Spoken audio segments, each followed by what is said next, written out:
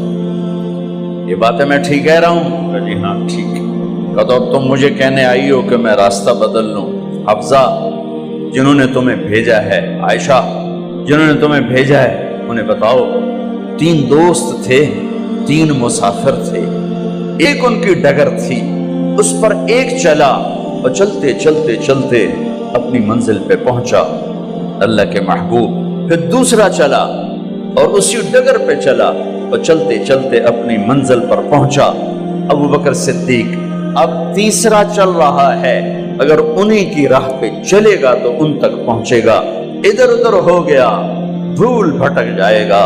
انہیں جا کے بتا دو کہ جس راہ پر میرے دونوں ساتھی چلے میں اسی پہ چلتا رہوں یہاں تک کہ میرا اللہ مجھے میرے ساتھیوں سے ملا دے. اللہ نے کیسے ملایا؟ نماز میں خنجر لگا، نماز فجر کی نماز پڑھا تھا.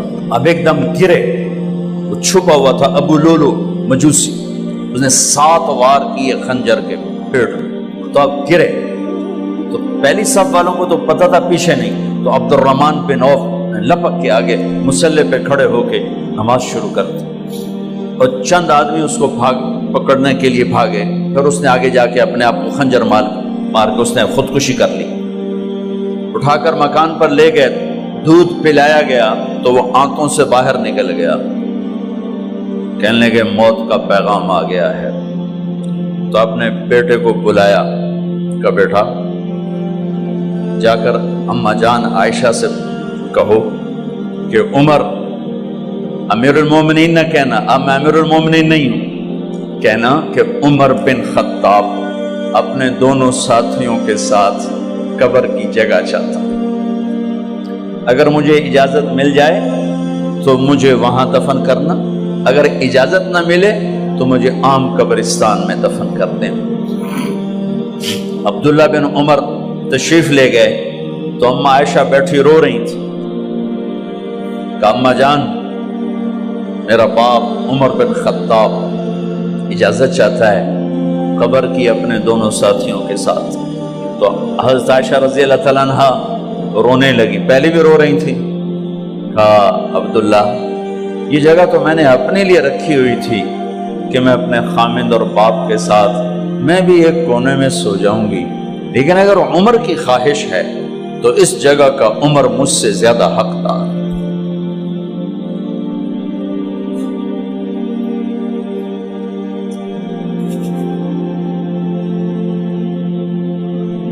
بیٹے نے آ کر کہا ابا جان مبارک ہو، اجازت ہو گئی.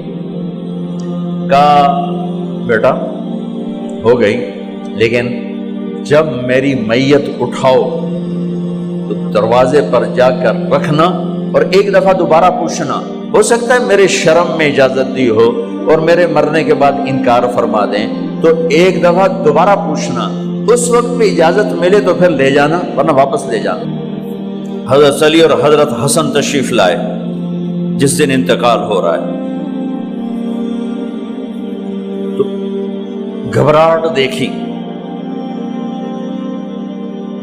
تو علی نے فرمایا عمر موت سے ڈر گئے ہو؟ کہ نہیں موت سے نہیں ڈرا، موت کے بعد کیا ہوگا اس سے ڈر گیا. یہ کون کہہ رہا ہے؟ میرے بعد کوئی نبی ہوتا تو عمر ہوتا، یہ وہ کہہ رہا ہے. یہ کون کہہ رہا ہے؟ آپ نے کہا آج رات میں جنت میں گیا تھا، میں نے ایک بڑا خوبصورت محل دیکھا، سونے چاندی زمر یاقوت موتیوں کا. میں نے کہا یہ کس کا ہے؟ تو مجھے کہا گیا یہ آپ کے غلام عمر بن خطاب کا ہے. کون کہہ رہے ہیں؟ موت کے بعد جو ہوگا اس سے ڈر رہا ہوں. کہ آپ مسجد میں انٹر ہوئے، مسجد میں ایسے لوگ تھے، ادھر ابو بکر تھے اور ادھر عمر تھے. آپ دیو آپ نے یوں ہاتھ پکڑ لیے، دونوں کے ایسے ہاتھ پکڑ لیے، ادھر ابو بکر ادھر عمر. کہ مجھے دیکھ رہے ہو؟ کہ جی. کہ قیامت کے دن میں ایسے اٹھوں گا کہ میرے ادھر ابو بکر ہوگا اور ادھر میرے عمر ہوگا. یہ عمر کہہ رہے ہیں اور سے نہیں ڈرا ہوں، موت کے بعد کیا ہوگا اس پہ ڈر رہا ہوں۔ تو حضرت علی نے فرمایا کیوں ڈرتے ہو؟ میں گواہی دیتا ہوں، میں نے کئی دفعہ اللہ کے محبوب سے سنا کہ جنت کے بڑی عمر کے، ایک تو نا جنت کے نوجوانوں کے سردار، وہ تو حسن حسین ہیں، میں نے کتنی دفعہ سنا اللہ کے نبی سے کہ جنت میں بڑی عمر کے لوگوں کے سردار ہیں ابو بکر اور عمر۔ تو آپ نے کہا قیامت کے دن گواہی دو گے؟ آپ نے کہا، حضرت علی نے کہا میں بھی گواہی دوں گا، میرا بیٹا حسن بھی گواہی دے گا۔ وہ حضرات تشریف لے گئے تو موت کی آہٹ کو محسوس کیا تو بیٹے کی گود میں سر تھا عبداللہ بن عمر کا بیٹا، یہ زمین پہ لٹا تھا۔ انہوں نے یہاں سے ہٹا کر یہاں سر رکھ دیا۔ وہ حق سنا نہیں کیا کہہ رہا ہوں، زمین پہ ڈال دے۔ ان کا جی نہیں چاہ رہا تھا، کیا کہہ رہا ہوں، زمین پہ ڈالو۔ انہیں آگے کر دے، خود پیچھے اپنا چہرہ مٹی میں یوں رکھ اور مٹی میں منہ ملنے لگے ایسے، اور کہہ رہا ہے ویل لک یا عمر ان لم یغفر لک عمر ان لم یغفر لک ربک، اے عمر اگر تیرے رب نے آج تجھے معاف نہ کی تو ہلاک ہو۔ ویل لک ولأمک ویل لک ولأمک یا عمر ان لم یغفر لک ربک، عمر اگر آج تجھے اللہ نے معاف نہ کی تو ہلاک ہو۔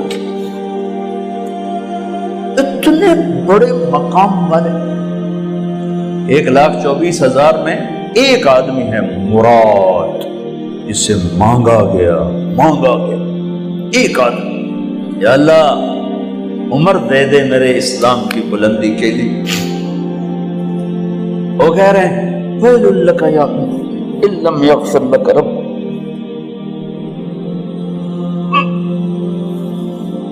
اے عمر تو برباد ہو گیا اگر تیرے رب نے تجھے معاف نہ کی۔ یہ کہتے جان نکل گئی۔ صہیب رضی اللہ عنہ نے آپ نے وصیت فرمائی تھی میرا جنازہ صہیب پڑھائے، رومی جنازہ پڑھایا گیا، کندھوں پہ اٹھایا گیا اور آ کر اماں جان عائشہ رضی اللہ عنہ کے دروازے پر عبداللہ بن عمر، باقی تو کوئی پتہ نہیں تھا کسی کو، کبھی ٹھہر جاؤ جنازہ یہاں رکھ دو، پھر آگے بڑھے، دستک دی، اماں جان میرا باپ عمر بن خطاب دروازے پہ پہنچ چکا ہے، اندر آنے کی اجازت ہے۔ تو اماں جان عائشہ نے فرمایا مرحبا بعمر، ہم عمر کو خوش آمدید کہتے، اور باہر تشریف لے گئیں۔ وہیں حجرہ مبارک میں قبر کھودی گئی۔ عبداللہ بن عباس فرماتے ہیں کہ میرے کندھے پر کسی نے ہاتھ رکھا تو میں نے یوں پیچھے مڑ کے دیکھا تو جناب امام المتقین حضرت علی کھڑے ہوئے رو رہے تھے اور فرما رہے تھے عمر مجھے پتا تھا تیرے سوا یہاں کوئی نہیں آ سکتا، مجھے پتا تھا یہاں کوئی آئے اور کوئی نہیں آ سکتا، چونکہ میں نے ہزاروں دفعہ سنا خرجت انا و ابو بکر و عمر دخلت انا و ابو بکر و عمر، میں نے ہزاروں دفعہ اپنے نبی کی زبان سے سنا میں اور ابو بکر عمر گئے تھے، میں اور ابو بکر عمر آئے تھے، میں اور ابو بکر عمر اندر گئے تھے، میں اور ابو بکر عمر باہر گئے تھے، میں نے اپنے نبی کے نام کے ساتھ تجھے اور ابو بکر کو اتنا سنا ہے کہ کسی کو نہیں سنا، لہذا مجھے پتا تھا تو اسی جگہ پہ آئے گا، تیری یہی جگہ ہے۔ میرے بھائی بہنوں، یہ وہ لوگ ہیں جنہوں نے رضی اللہ عنہ کا ٹائٹل جیتا اور پھر روتے روتے مر گئے۔ مجھے کیا خبر کیا ہونے والی، آپ کو کیا خبر کیا ہونے والی؟ بے شک میرا رب رحیم ہے، اس کے رحم کے تو فعلی کام بنے گا، کیڑیاں تقریراں تے کیڑے علم، کیڑیاں نمازاں تے کیڑیاں سجدہ، کم تو اس کی رحمت پر بنے گا، پر یہ اعمال اس کی رحمت کو لینے کا راستہ ہیں۔ یہ بھی ٹھیک نہیں ہے کہ اللہ غفور الرحیم ہے، آپ ہی معاف کرے گا، یہ یزید اور حسین کو برابر تو نہ